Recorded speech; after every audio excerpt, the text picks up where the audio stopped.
Um, I teach at the Manhattan School of Music, and I've almost hit 20 years there, which is sort of bizarre.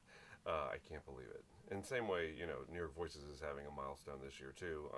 We're hitting 25 years, so you start hitting those numbers, and it is a weird. It's a reflective kind of, wow, no way, really, because time goes by really fast, as we all know, and it's pretty wild. But yeah,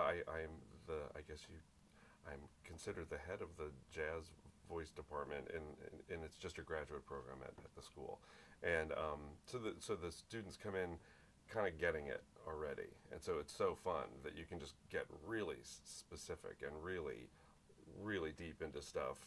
It's not here's how you swing. It's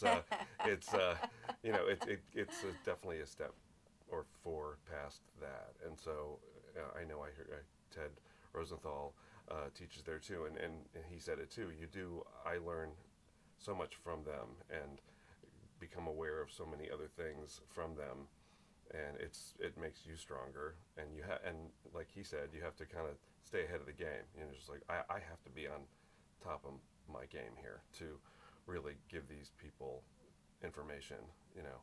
But I just love it. I just when I first joined there, it was a needed secondary income, and it still is a needed secondary income, but it's really just no one's getting wealthy doing that, and it's just a lovely passing of information and very reciprocal at the same time. I remember you transitioning into that too, when you first started teaching, and there's such a humility to taking the teacher role, whereas you really do the question that you were always asking if you're a really good teacher is, do I know enough to pass on?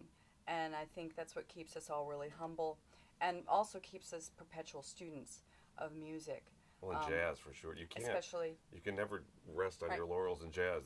There's more to go. There's more, especially when you observe any of the performance that we've already seen here. You go, okay, I have a few things I'd like to work on when I get home, and that's really what I think the jazz musician is always thinking about. And when you get to be a teacher, that is also a privilege. I have a private studio where I just have a few students.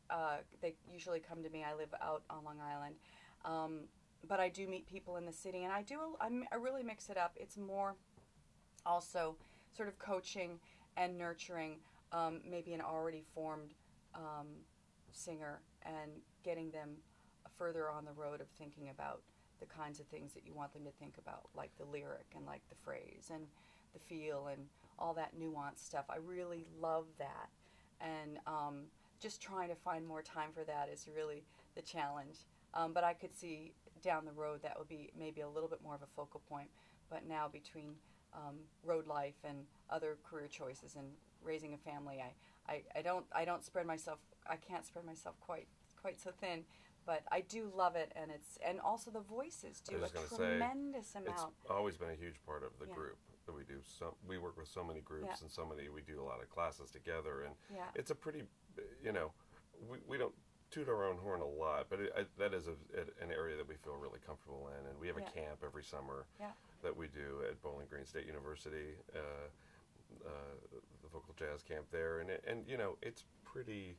For a lot of people, I think it's pretty life changing. I think minds are blown, and souls are rocked, and it's pretty great. And we're a pretty nurture based group of people. I mean, we do have a theory and an approach, and we try to be very clear about our message, but we also really take care of that gentle artist soul. I think we all really appreciate that. We understand the fear, I think, that comes with, you know what I mean? I think that a lot of people have just such a, there's things to be terrified about when you're singing, and things, and that vulnerability, which is ultimately what you live for. You want that vulnerable experience when you see somebody, and at first that's like, oh my gosh, this is just terrifying, and then it stops being quite so terrifying, and that's exactly what you want when you go hear someone sing.